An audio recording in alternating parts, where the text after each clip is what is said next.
Emma's hands trembled as she pulled the yellowed envelope from beneath the velvet lining of her grandmother's jewelry box.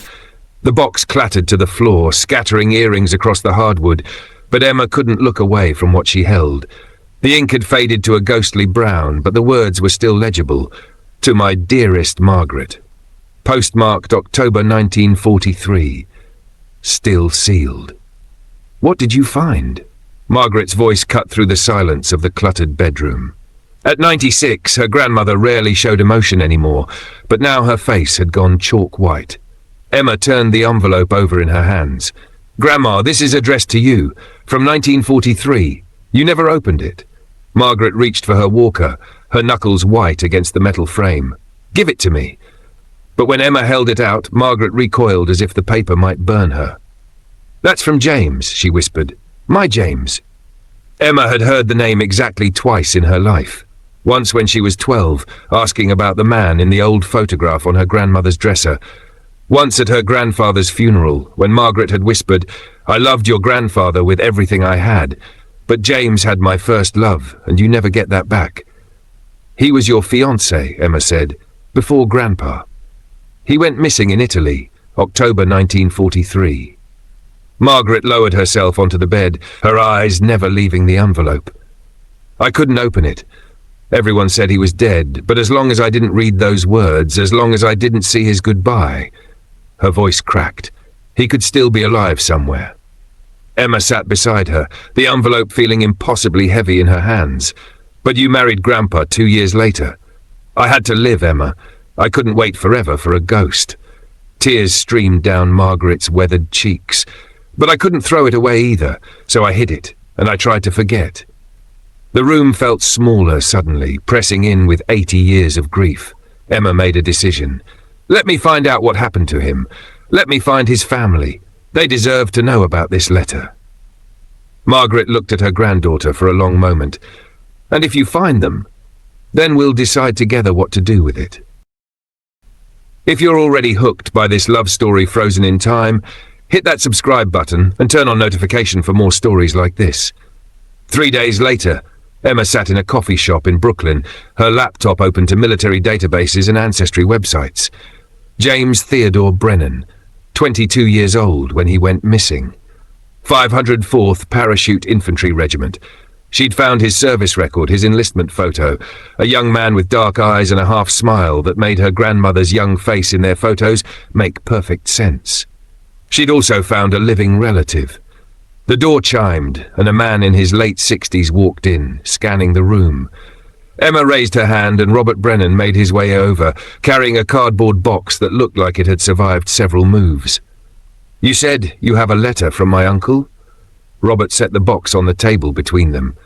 I never met him. He died before my father was born, but he was all my grandmother ever talked about. Emma slid the envelope across the table. Robert picked it up with the reverence of someone handling a religious artifact. My God, he breathed. This is his handwriting. Look at the date, October 19th, 1943. That's the day before his unit jumped into Casino. His hands were shaking now. My grandmother received a letter from Hugh, same date. She read it at his funeral, well, at the memorial service. There was no body. What did it say? Emma leaned forward. Robert pulled a folded paper from his jacket. I brought a copy. It's been read so many times the original fell apart. He smoothed it on the table. Dear Sarah, if you're reading this, the worst has happened. Take care of Ma and Pa. Tell Margaret I love her. Live enough for both of us. Your brother, James. The simplicity of it broke something in Emma's chest. He knew he wasn't coming back. They all knew. It was a night jump behind enemy lines. Robert opened his box, pulling out photographs. This is him at basic training. This is him and Margaret at Coney Island. Your grandmother, right? God, she was beautiful.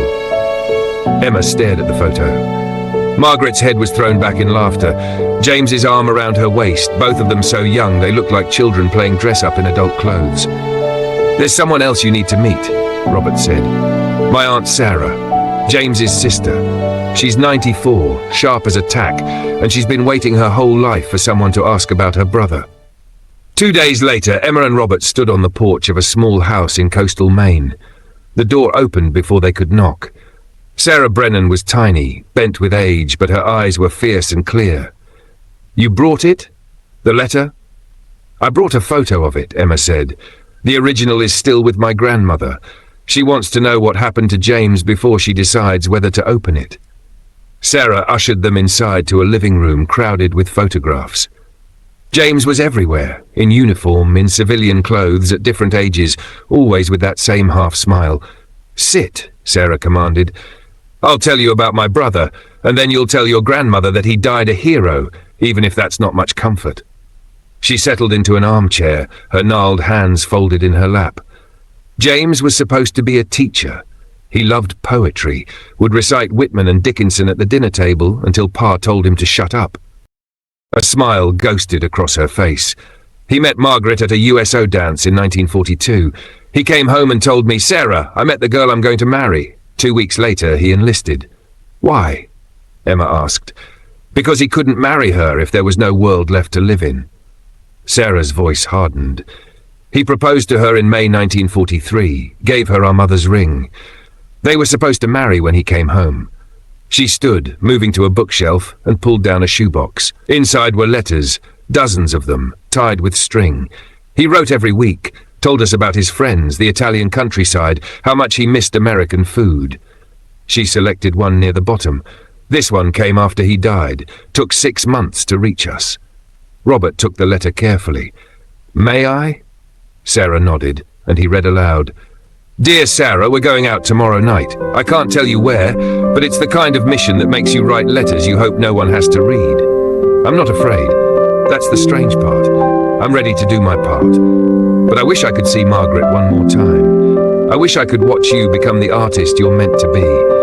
I wish Ma could teach me how to make her soup, and I wish Pa could show me how to fix that old tractor one more time. I guess wishes don't count for much in war. But Margaret counts. She counts for everything. If I don't make it back, tell her she made me happier than any man deserves. Tell her to find someone who'll love her the way she deserves. Your brother, James." The room was silent except for Sarah's ragged breathing. Emma realized she was crying. "What happened on that mission?" Emma asked softly. Sarah's jaw tightened.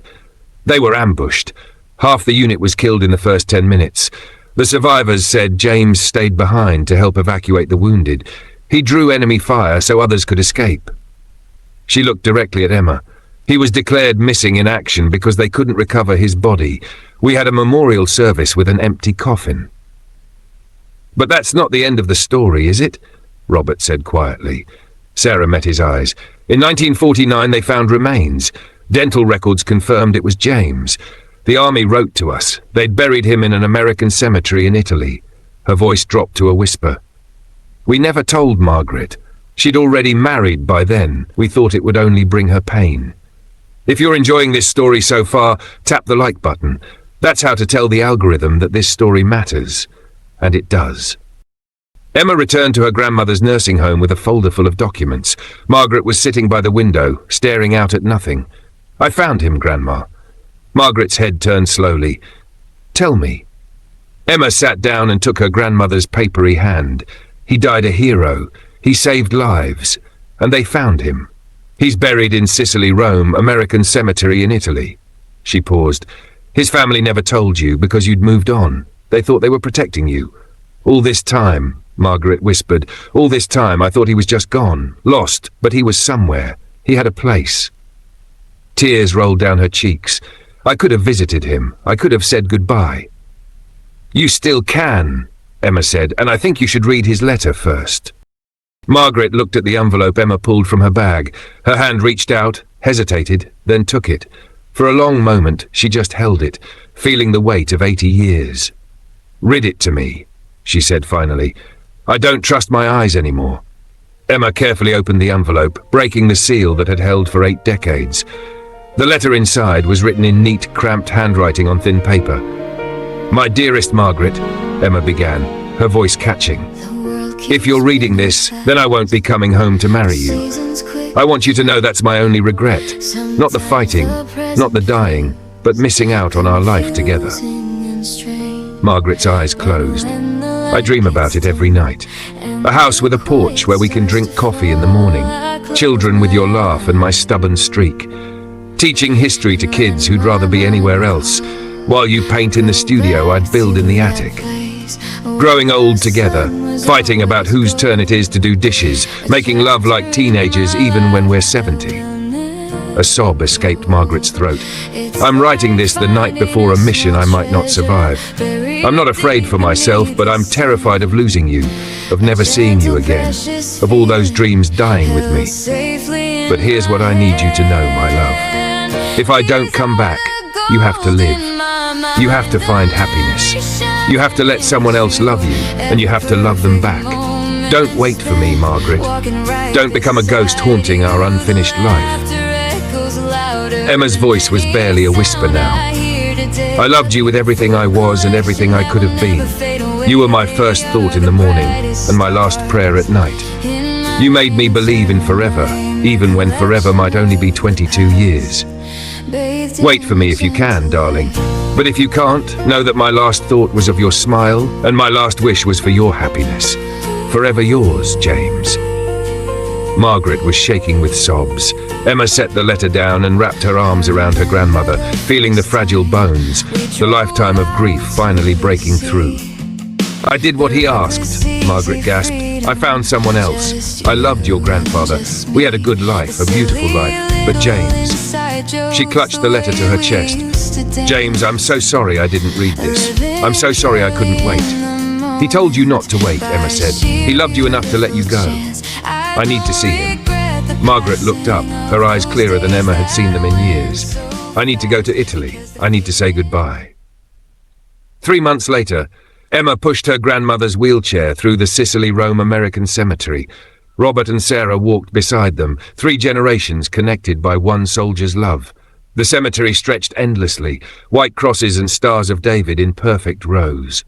9,000 graves, 9,000 stories. They found James's cross in Section C, row 12. Someone had placed flowers recently. The cemetery staff maintains them, Robert explained. But I like to think other visitors leave them too, people who understand. Emma helped Margaret stand. The old woman swayed but refused to sit. She placed her hand on the marble cross, tracing the engraved letters. James Theodore Brennan, 1921-1943. Hello, my love, Margaret whispered. I'm sorry it took me so long. She pulled the letter from her purse, now protected in a plastic sleeve, and pressed it against the stone. I read your letter, and I did what you asked. I lived, James. I had 3 children, 7 grandchildren, and 2 great-grandchildren. I loved a good man who made me laugh and held me when I cried. I painted, I traveled, I had a full, beautiful life. Her voice broke. But I never forgot you. I never stopped loving you. You were my first love, and that's a forever thing. It doesn't stop just because you do. Sarah stepped forward and placed a photo at the base of the cross. Margaret and James at Coney Island, laughing. So you have her with you now, Jimmy, the way she was when you knew her. Robert added a small American flag. Thank you for your service, Uncle James. You saved lives that day. One of them was the platoon commander. He came home, had my dad, and I'm here because of you. Emma knelt and added her own token, a handwritten note. Dear James, I'm Emma, Margaret's granddaughter. Thank you for loving her so completely that it echoed through generations. Thank you for telling her to live. She did, and she taught us all how to love without fear. Rest well. They stood together in silence. 4 people connected across time by love and loss, and the stubborn refusal to forget. On the flight home, Margaret held the letter in her lap and looked out at the clouds. I made peace with him, she said to Emma, and with myself. I don't have to choose any more between the life I had and the life I lost. They're both mine. Emma squeezed her hand. What will you do with the letter now? Frame it, Margaret said immediately. Put it up where I can see it. It's not a secret anymore. It's a testament. Love doesn't die just because people do. Back home, Emma sat at her desk and opened a new document. She'd been thinking about this for weeks, since the day she found the letter. She started typing, "The Unopened Letter Project, Preserving Love Stories from World War II." Robert had connected her with 3 other families who had similar stories. Sarah had put her in touch with a veterans organization. The stories were out there, waiting to be told. Her phone buzzed. A text from her ex-boyfriend. "Can we talk?" Emma looked at the photo on her desk, young Margaret and James, frozen in a moment of pure joy. She thought about love that transcends death, about living fully, about not being afraid. She typed back, "No, but I hope you find what you're looking for." Then she returned to her project, ready to tell the stories of love that refused to be forgotten. Margaret died 6 months later, peacefully, in her sleep.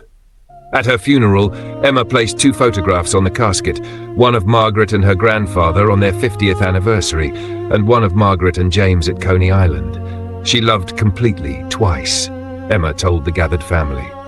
She lost deeply, and she lived anyway. She taught me that love doesn't have to be eternal to be real, and that moving forward doesn't mean forgetting. It means carrying the best of what we had into whatever comes next. She held up the letter, now famous in their family. This letter waited 80 years to be read, and when it was finally opened, it gave my grandmother something she didn't even know she'd been missing: permission to forgive herself for choosing life. That's what love should do. It should make us braver, not smaller. It should push us forward, not hold us back. After the service, Robert approached Emma with a leather journal. "Sarah wanted you to have this. It's James's poetry. He wrote it all before he enlisted." Emma opened it to a random page. The poem was titled, "To Margaret When I'm Gone." "If I should fall before we've had our years, don't waste your tears on what we'll never be.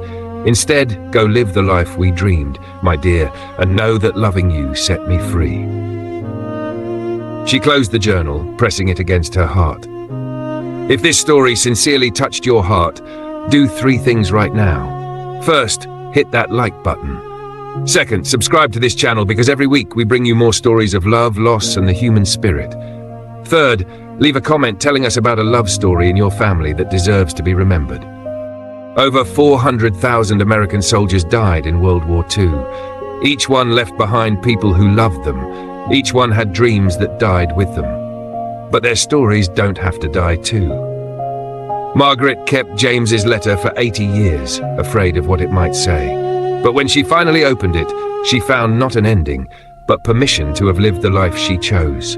The Unopened Letter Project has now collected over 200 stories from families across America. Stories of love letters that waited decades to be found. Of promises made and kept across impossible distances. Of goodbyes that somehow became hellos again.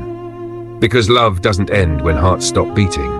It echoes forward, changing everyone it touches, rippling through generations like stones thrown into still water. Emma kept both photos on her desk, Margaret with James, Margaret with her grandfather. 2 love stories, 1 extraordinary life. And somewhere in Italy, flowers still appear on James Theodore Brennan's grave, placed by strangers who've heard his story and wanted to say thank you. Thank you for loving so completely. Thank you for letting her go. Thank you for the reminder that the bravest thing we can do is live fully, love deeply, and trust that the people who truly love us want us to be happy, even if it's without them.